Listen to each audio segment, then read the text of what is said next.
아침 목상에 오신 여러분들을 환영하고 축복합니다. 오늘은 이새의 줄기에서 돋아난 싹이라는 제목 가지고 이사야 11장 1절부터 16절까지 말씀을 함께 살펴봤으면 좋겠습니다. 1절부터 2절까지 말씀을 같이 한번 읽어보면 좋을 것 같습니다. 이새의 줄기에서 한 싹이 나며 그 뿌리에서 한 가지가 나서 결실할 것이요 그의 위에 여호와의 영 곧 지혜와 총명의 영이요 모략과 재능의 영이요 지식과 여호와를 경외하는 영이 강림하시리니 라고 되어 있습니다. 오늘 본문에 보면 이렇게 되어 있어요. 이새 줄기에서 한 싹이 난다라고 되어 있습니다. 그럼 여기서 이새는 무엇일까요? 이새의 줄기는 무엇일까요? 이새 줄기는 무엇을 상징하냐면 다윗 왕조를 상징을 합니다. 다르게 말하면 이스라엘 나라를 상징을 하는 거예요. 이스라엘 나라는 하나님께서 원래 이스라엘 나라는 애굽에서 종살이하고 있었죠. 하나님께서 그들을 불쌍히 여기셔서 그들을 구원하셔서 어디로 인도하셨어요? 가나안 땅으로 인도하셨어요. 그래서 가나안 땅에서 그들로 하여금 정말 하나님의 백성으로서 하나님의 백성답게 살길 원하셨습니다. 그런데 가나안 땅에 도착한 이스라엘 백성들은 타락하기 시작했죠. 정말 우상을 섬기고 하나님으로부터 멀어졌어요. 그러자 하나님께서는 다양한 선지자들을 보냅니다.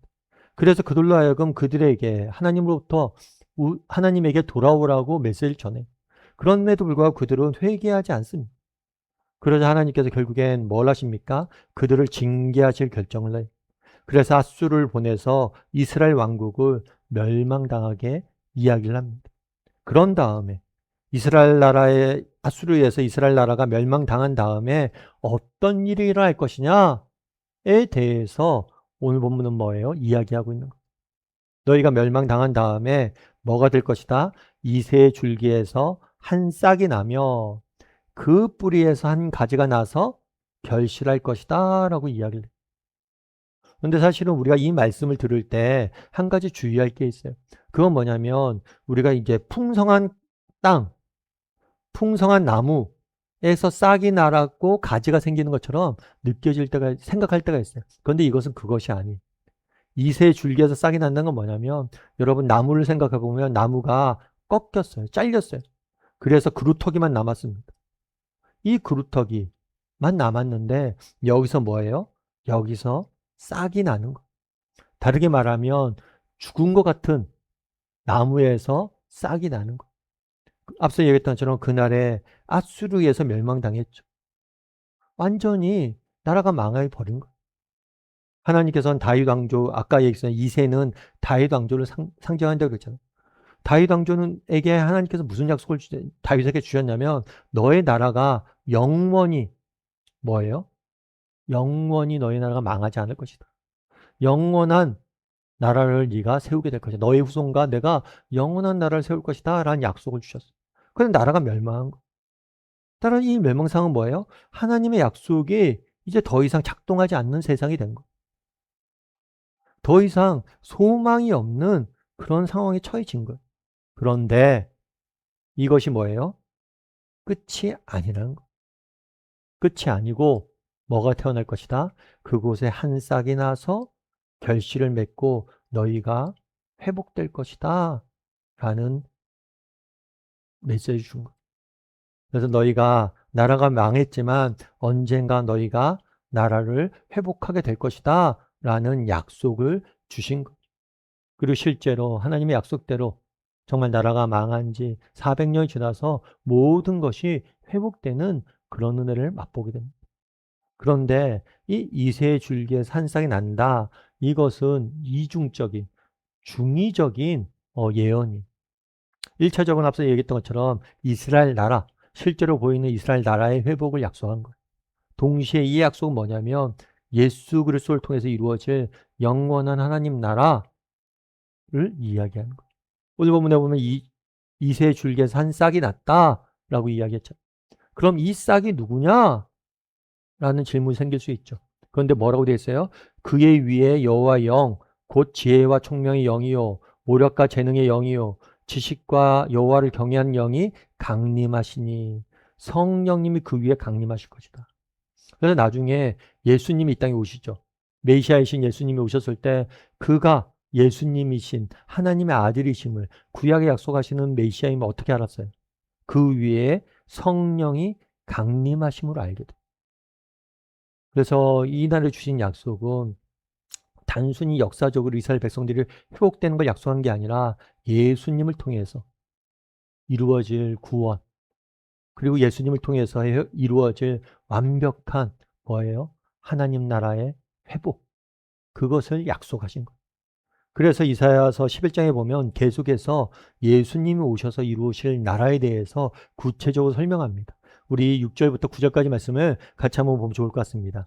그때 이리가 어린 양과 함께 살며 표범이 어린 염소와 함께 누이며 송아지와 어린 사자와 살찐 짐승이 함께 있어 어린 아이에게 끌리며 암소와 곰이 함께 먹으며 그것들의 새끼가 함께 엎드리며 사자가 소처럼 풀을 먹을 것이며 젖 먹는 아이가 독사의 구멍에서 장난하며 젖된 어린아이가 독사의 굴에 손을 넣을 것이라. 내가 내 거룩한 산 모든 곳에서 해됨도 없고 상함도 없을 것이니 이는 물이 바다 덮음같이 여호와를 아는 지식이 세상에 충만할 것임이라. 그러면 예수님을 통해서 이루어질 하나님의 나라는 어떤 나라냐? 어떤 나라예요? 모든 것에 더 이상 해됨도 없고 상함도 없을 것이다.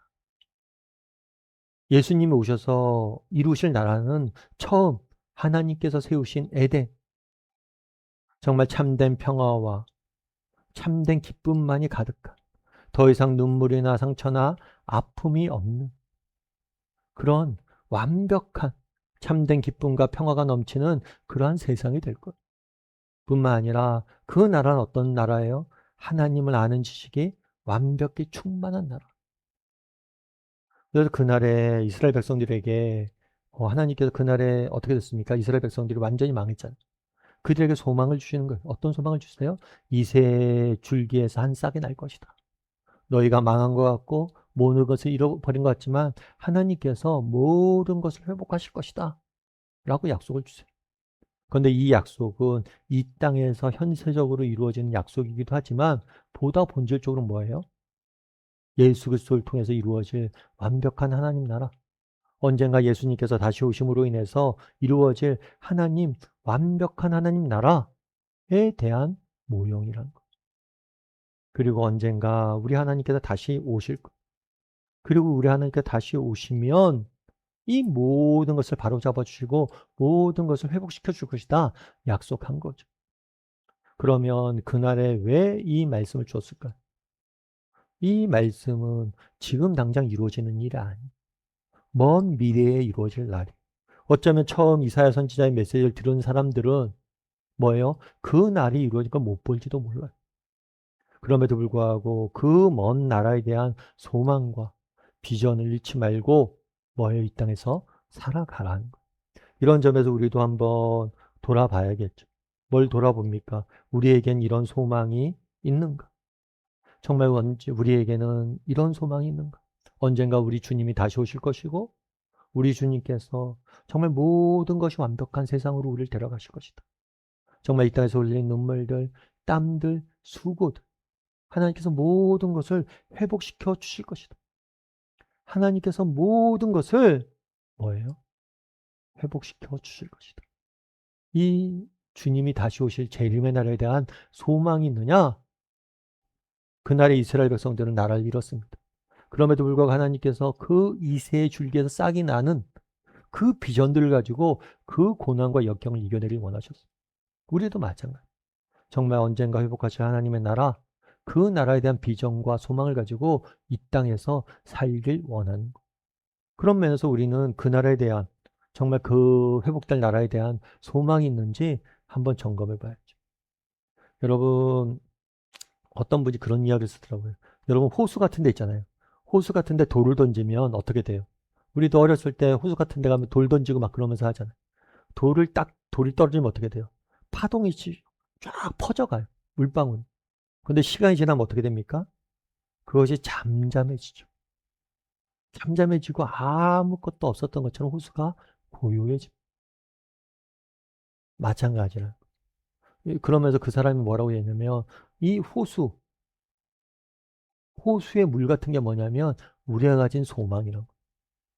우리 인생을 살다 보면 끊임없이 누군가 돌을 던집니다. 그럼 내 마음에 여러 가지 파동이 일고 정말 불안과 염려와 온갖 것들이 닥칠 때가 있다는. 그런데 정말 우리가 하나님 나라에 대한 소망을 가질 때 그 파동이 잠 퍼져나가지만 이내 그것들이 쫙 사라진다는. 왜요? 우리 하나님께서 내 인생을 붙잡고 계시고 우리 하나님께서 내 인생을 마지막에 궁극적으로 모든 것을 회복시켜 줄 것이다. 내 땀과 수고가 헛되게 하지 않을 것이다. 이 소망이 있다면 파동은 칠지 몰라도 다시 우리의 마음은 고요해질 수 있다는 것. 우리의 문제는 그럼 뭐냐? 이 소망이 없다는 것. 제가 그 얘기를 듣고 맞는 말이라고 생각했어요. 여러분, 우리가 한번 돌아보세요. 우리의 문제는 무엇입니까? 소망의 부재예요. 어떤 소망에 대한?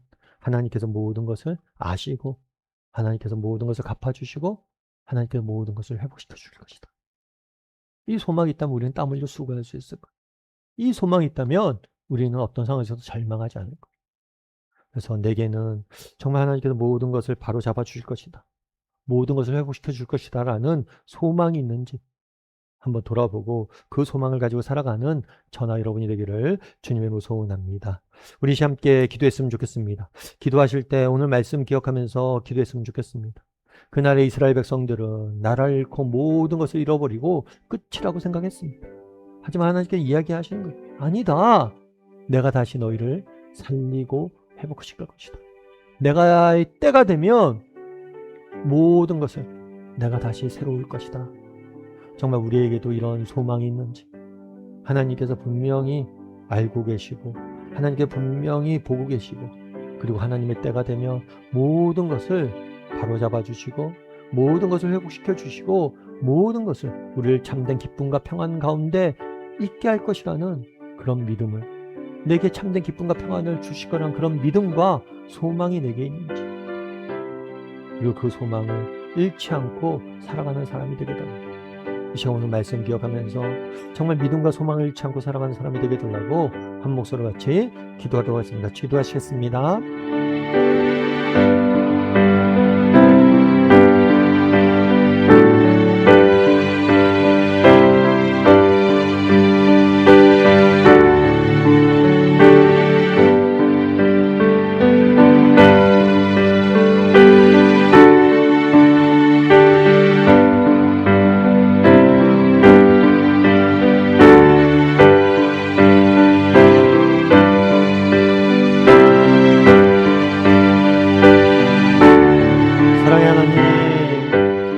그날의 이스라엘 백성들을 통해서 정말 절망 중에 사로잡혀 있던 이스라엘 백성들에게 언젠가 그날이 되면 이새의 줄기에서 싹이 날 것이라는 약속을 주십니다. 정말 우리도 이 약속을 바라보게 도와 주시옵소서. 이 땅의 삶이 보이는 것이 전부가 아니라 언젠가 하나님의 때가 되면 하나님께서 모든 것을 회복시켜 주시고 우리를 참된 기쁨과 평안 가운데 거하게 하실 것이다. 이 땅에서 또 우리에게 약속된 하나님의 나라에서 우리는 그 기쁨을 반드시 맛보게 될 거예요. 그런 믿음을 가지고 그런 소망을 가지고 힘든 세상살이지만 믿음의 경주를 소망의 경주를 끝까지 달려갈 줄 아는 우리 모두가 될 수 있도록 하나님 은혜를 더하여 주시옵소서. 오늘 하루도 하나님이 주시는 기쁨과 평안을 조금이나마 맛보길 소망하오며 모든 말씀 예수님의 이름으로 기도드립니다. 아멘.